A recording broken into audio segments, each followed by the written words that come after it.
Hi, CB Adams with STL Stage Snap Recommends, and this is part 2 of my conversation with Kirven Douthit-Boyd, Artistic Director of the St. Louis Dance Theater, and we are talking about the Ellington Strayhorn Nutcracker. And one of the, there's so many interesting things about this particular. It's a collaboration with Jazz St. Louis. There will be a live band on stage in addition to the dancers, which sounds to me like a lot of moving parts, because jazz by itself's got a little bit of improvisation, oftentimes, Absolutely. Or whatever. But talk to me a little bit about, how did you develop the storyline, and how did you express that in the choreography?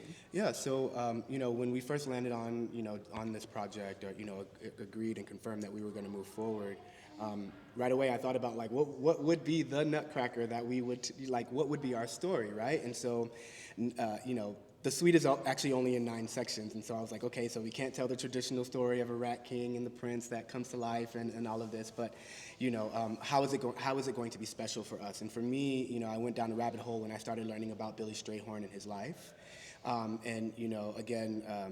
Him being who he was in the 1950s, something really really impactful to me in my research, and I knew I wanted to place it here in St. Louis. So those two things were kind of like the first ideas, like that came together for me.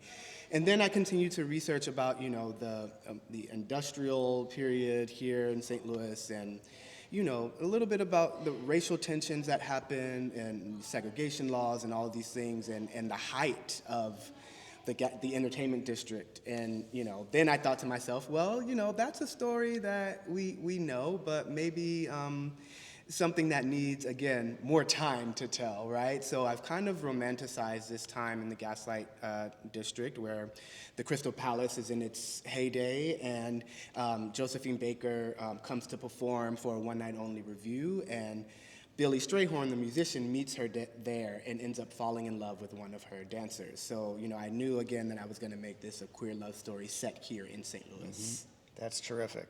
So again, I could probably talk to him for an hour about all these things, but this is, at a high level, this is what, kind of what you need to know about this particular experience. You need to know there's December 20th and 21st. There's only three performances, one matinee and 2 evening ones. So, it's going to be a very quick opportunity, to get to experience this.